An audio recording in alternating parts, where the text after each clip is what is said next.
Unit 5B, Lesson 3. In this lesson, we're going to begin by discussing the difference between prisms and pyramids, and then after that, we're going to solve some equations based on information given to us with three-dimensional shapes. First thing we're going to discuss is some key features of prisms.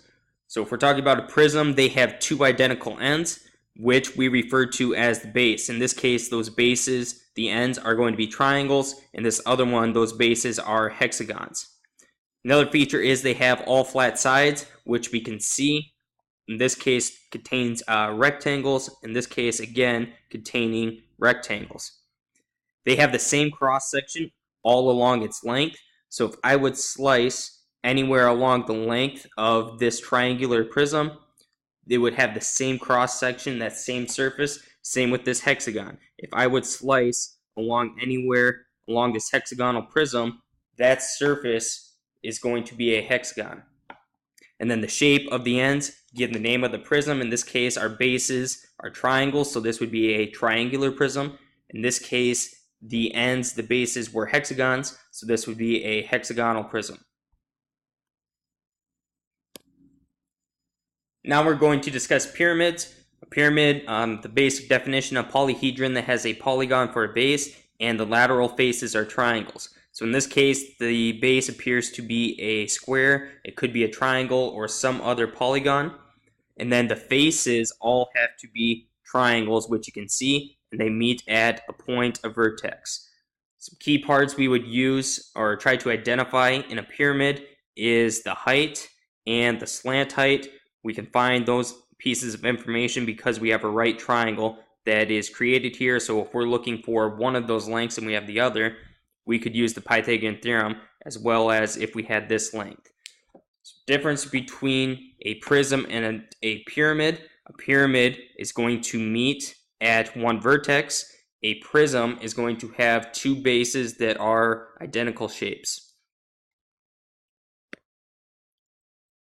Next, we're going to discuss the relationship between different types of lines. If we're giving a three-dimensional shape, in this case, whether it's a cube or a rectangular prism, these ideas are going to apply.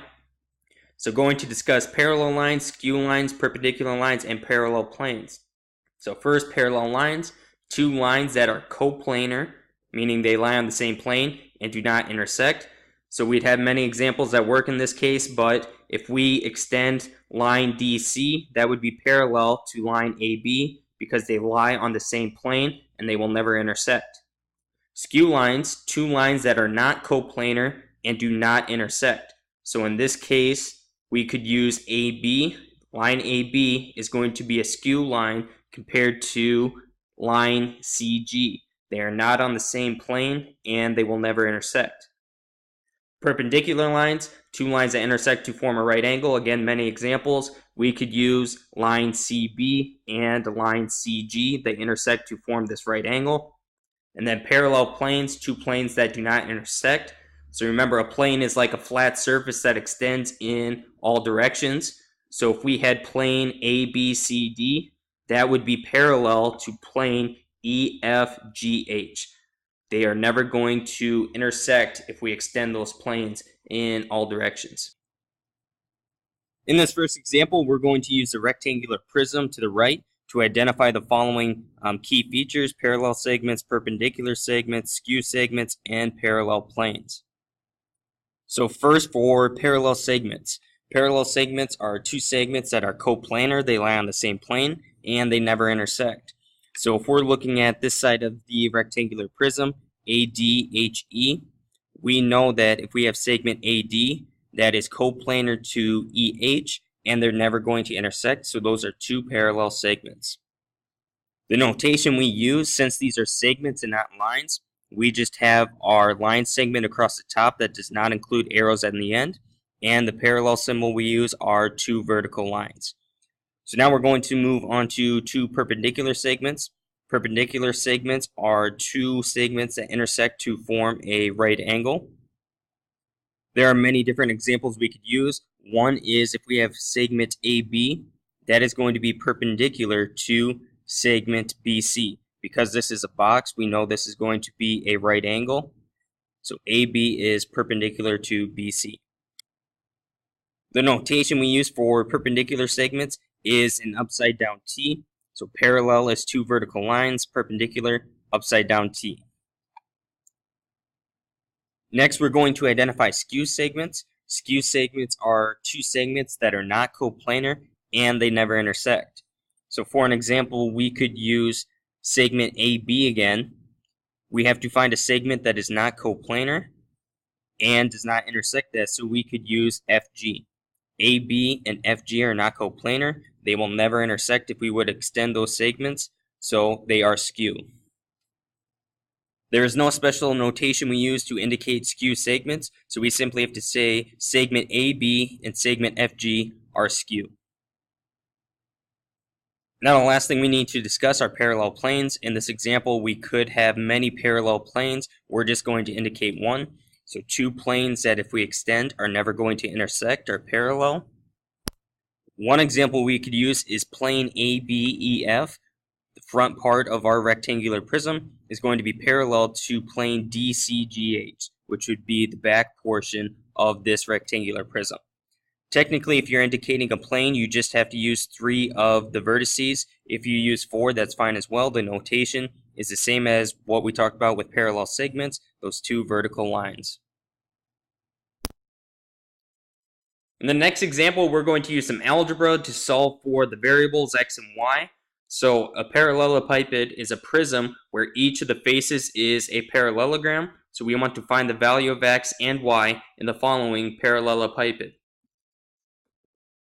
So first we're going to solve for the value of x.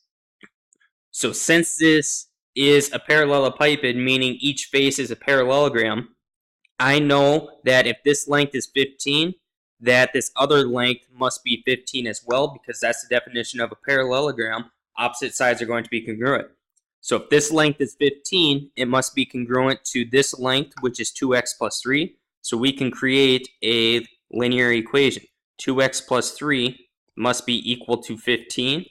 We would subtract 3 to the other side to get 2x equal to 12, and then divide by 2, we get x is equal to 6. Now we want to solve for the value of y using the same basic idea. If this length is 3y minus 1, since this is a parallelogram, it must be congruent to y plus 7. So we set up a linear equation, 3y minus 1 equal to y plus 7. Get like terms on the same side, so we could add 1 to this side and subtract y to this side, leaving us with 2y equal to 8. Last step, divide by 2, we get y is equal to 4. So using definition ideas we talked about with parallelograms previously. Now we're on to the last example. A straw is placed into a rectangular box that is 3 inches by 4 inches by 8 inches, as shown in the diagram.